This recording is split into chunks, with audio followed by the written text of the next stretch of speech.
নমস্কাৰ বন্ধুসকল, আপোনালোকে চাই আছে soft and tech YouTube channel আৰু মই সুলতান মহম্মদ মৃধা আপোনালোকক স্বাগতম জনাইছোঁ। আমি আমাৰ কিছুমান বেমাৰৰ কথা, কিছুমান আমাৰ ইনচিকিউৰিটিৰ কথা আমি ইণ্টাৰনেটত শ্বেয়াৰ কৰোঁ।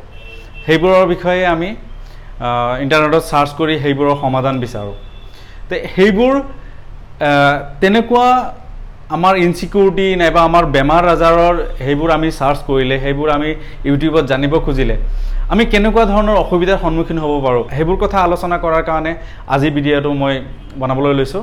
তেন্তে আহক আৰম্ভ কৰোঁ।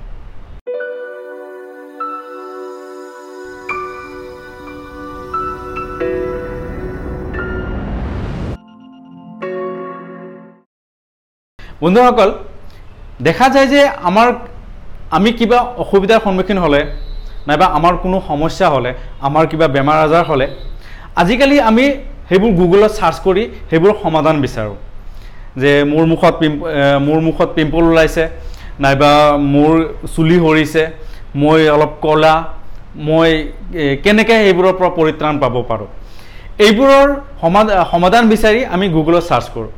কিন্তু বন্ধুসকল, এইবোৰ কৰা উচিত নহয় আচলতে। কিয়নো আপুনি চাব, আপুনি যেতিয়া আপোনাৰ ইনচিকিউৰিটিৰ বিষয়ে, আপোনাৰ সমস্যাৰ বিষয়ে আপুনি গুগলত চাৰ্চ কৰিব, পিছদিনাৰ পৰা আপুনি ফেচবুক হওক বা যিকোনো ছাইটতে যাওক য'ত গুগলে নিজৰ এডভাৰটাইজমেণ্ট দিয়ে, তাতে আপুনি চাৰ্চ কৰা সেই বস্তুবোৰৰ এটা লিষ্ট দেখা পাব, তাৰে এটা শাৰী শাৰী বিজ্ঞাপন দেখা পাব। আচলতে এই বিজ্ঞাপনবোৰ আপুনি যেতিয়া চাৰ্চ কৰে, গুগলে নিজৰ আৰ্টিফিচিয়েল ইণ্টেলিজেন্সৰ দ্বাৰা আপোনাৰ সেই সমস্যাটোৰ বিষয়ে তেওঁলোকে গম পাই যায় আৰু সেই অনুসৰি আপোনাক বিজ্ঞাপন দেখাবলৈ আৰম্ভ কৰে। কিন্তু আপুনি অনলাইনত নাইবা আপোনাৰ ৱেব ব্ৰাউজাৰত, আপোনাৰ ফেচবুকত আপুনি যিবোৰ বিজ্ঞাপন দেখা পায়, সেই বিজ্ঞাপনবোৰ যে সকলো সময়তে সঠিক হয় তেনেকুৱা নহয়।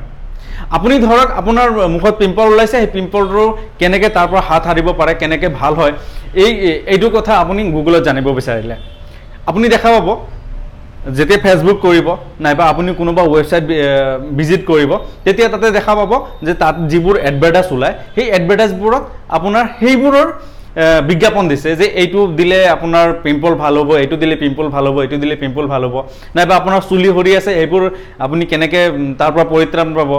দেখা পাব যে আপোনাৰ প্ৰত্যেকটো বিজ্ঞাপনৰ জেগাত সেই তেনেকুৱা ধৰণৰ এডবোৰ দি আছে। গতিকে সেই প্ৰডাক্টবোৰ আপোনাৰ কিমান দূৰ বিশ্বাসযোগ্য, সেই প্ৰডাক্টবোৰৰ মেডিকেল ভিত্তি কিমান আছে, সেইবোৰ আমি নাজানো, আপুনিও নাজানে, ময়ো নাজানো। গতিকে আপুনি সেইবোৰ যদি আপুনি সেই বিজ্ঞাপনবোৰত ভুল গৈ আপুনি সেইবোৰ ব্যৱহাৰ কৰিবলৈ আৰম্ভ কৰে, তেতিয়া সেইবোৰৰ ছাইড ইফেক্টো হ'ব পাৰে।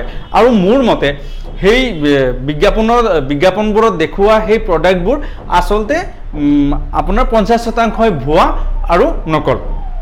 গতিকে আপোনাৰ কিবা সমস্যা হৈছে, আপোনাৰ কিবা অসুবিধা হৈছে, আপোনাৰ কিবা বেমাৰ হৈছে যিটোৰ আচলতেই মেডিকেল ট্ৰিটমেণ্ট কৰিব লাগে, তেন্তে আপুনি অনলাইনৰ সহায় নলয় আপুনি এজন ডাক্তৰৰ ওচৰত যাওক, যিজনে আপোনাক ভালকৈ আচলতে ট্ৰিটমেণ্ট কৰিব পাৰিব। আপোনাৰ ধৰক পৰীক্ষাত কম মাৰ্ক পাইছে, নাইবা আপোনাৰ ব্ৰেকআপ হৈছে, তে সেইবোৰৰ পৰা পৰিত্ৰাণ কেনেকৈ পাব? যেতিয়া আপোনাৰ এই ইনচিকিউৰিটিবোৰ যেতিয়া গুগলে গম পাব, আপোনাক তেনেকুৱা ধৰণৰ কিছুমান এড দেখাবলৈ আৰম্ভ কৰিব, যিবোৰ এডে আপোনাক উপকাৰ কৰিবও পাৰে, নকৰিবও পাৰে। গতিকে বন্ধুসকল, আপোনালোকৰ ইনচিকিউৰিটি, আপোনালোকৰ অসুৰক্ষা, আপোনালোকৰ সমস্যা, এইবোৰৰ বিষয়ে গুগলত চাৰ্চ নকৰাই ভাল। আপোনাৰ কিবা বেমাৰ আজাৰ হৈছে, আপুনি ভাল এজন ডাক্তৰৰ ওচৰত যাওক। আপোনাৰ কিবা মানসিক প্ৰব্লেম হৈছে, আপোনাৰ এজন ভাল বন্ধুৰ ওচৰত যাওক, যিজন আপোনাক ভাল পৰামৰ্শ দিয়ে। আপোনাৰ পেৰেণ্টছৰ সৈতে আপুনি কথাখিনি আলোচনা কৰক, তেওঁলোকৰ লগত শ্বেয়াৰ কৰক। তেওঁলোকৰ লগত শ্বেয়াৰ কৰিলে আপুনি যিখিনি সমাধান পাব, এই সমাধান আপুনি পৃথিৱীৰ ক'তো নাপায়। গতিকে আপোনালোকৰ যিকোনো সমস্যা, যিকোনো প্ৰব্লেম, আপুনি আপোনাৰ পেৰেণ্টছৰ সৈতে, আপোনাৰ খুব কাষৰ বন্ধুৰ সৈতে আপুনি সেইবোৰ কথা শ্বেয়াৰ কৰক, য'ৰ পৰা নেকি আপুনি ভাল এটা সমাধান বিচাৰিব পাৰে। আপোনালোকে অনলাইনত নকৰিব। বন্ধুসকল, আপোনালোকে যদি এনেকুৱা ধৰণৰ আলোচনা মোৰ পৰা আৰু শুনিব বিচাৰে, এনেকুৱা ধৰণৰ ভিডিঅ' যদি আৰু বনাব কয়, তেন্তে মোৰ চেনেল ছাবস্ক্ৰাইব কৰক, ভিডিঅ' লাইক কৰক, শ্বেয়াৰ কৰক। আৰু যদি আপোনালোকৰ কিবা পৰামৰ্শ থাকে, তেন্তে তলৰ কমেণ্ট বক্সত কমেণ্ট কৰি মোক জনাওক। আপোনালোকৰ সেইবোৰ বিষয়ে ভিডিঅ' বনাবলৈ মই যত্নপৰ হ'ম। আজিলৈ এৰিছোঁ, ধন্যবাদ।